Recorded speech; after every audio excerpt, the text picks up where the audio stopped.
श्री गणेशाय नमः। श्री जगदम्बा दुर्गा दैव्ये नमः। अंतस यात्रा की इस कड़ी में आज हम अपने साधकों को माघ मास में पड़ने वाली गुप्त नवरात्रि की कथा बताते हैं।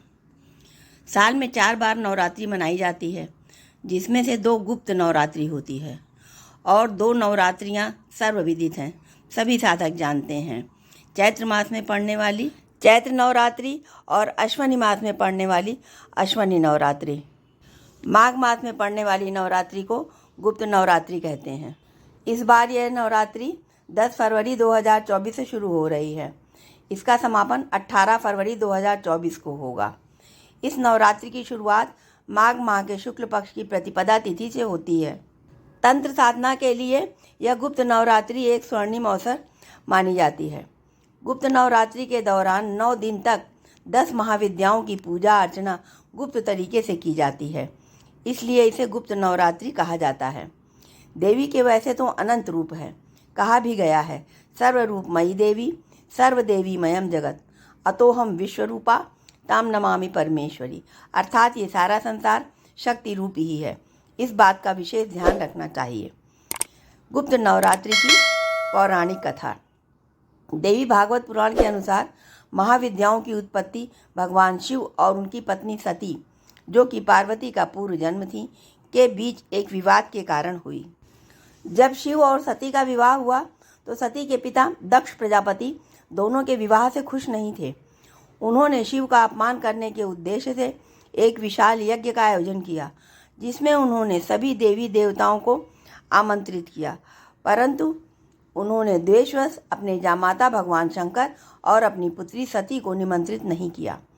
सती पिता के द्वारा आयोजित यज्ञ में जाने की जिद करने लगीं, जिसे शिव ने अनसुना कर दिया। इस पर सती ने स्वयं को एक भयानक रूप में परिवर्तित महाकाली का अवतार कर लिया, जिसे देख भगवान शिव भागने को उद्यत हुए। अपने पति को डरा हुआ जानकर माता सती उन्हें रोकने लगीं, तो शिव जिस दिशा में गए उस दिशा में माँ का एक अन्य विग्रह प्रकट होकर के उन्हें रोकता। इस प्रकार 10 दिशाओं में माँ ने ये नए 10 रूप ले लिए थे। ये ही 10 महाविद्याएं कहलाईं। इस प्रकार देवी 10 रूपों में विभाजित हो गईं, जिनसे वह शिव के विरोध को हराकर यज्ञ में भाग लेने गईं। वहां पहुंचने के बाद माता सती एवं उनके पिता के बीच विवाद हुआ। दक्ष प्रजापति ने शिव की निंदा की और सती ने यज्ञ कुंड में प्राणों की आहुति दे दी। माँ के दक्ष यज्ञ में स्वयं की आहुति और दक्ष यज्ञ विध्वंस की कथा सर्वविदित ही है। 10 महाविद्या अर्थात महान विद्या रूपी देवी।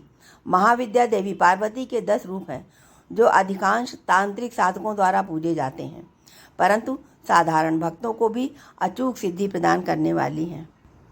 इन्हें 10 महाविद्या के नाम से भी जाना जाता है। 10 महाविद्या विभिन्न दिशाओं की अधिष्ठात्री शक्तियाँ हैं।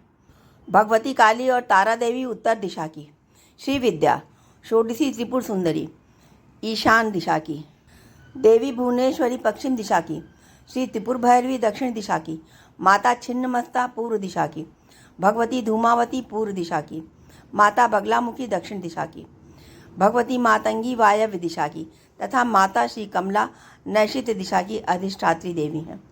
भगवती के इस संसार में आने के और रूप धारण के कारणों की चर्चा मुख्यतः जगत कल्याण, साधक के कार्य, उपासना की सफलता तथा दानवों का नाश करने के लिए हुई है। जगत जननी जगदम्बा अपने भक्तों का हमेशा कल्याण करती हैं, भक्तों के भय का विनाश करती हैं। अखिल विश्वेश्वरी जगदीश्वरी को शत शत प्रणाम है।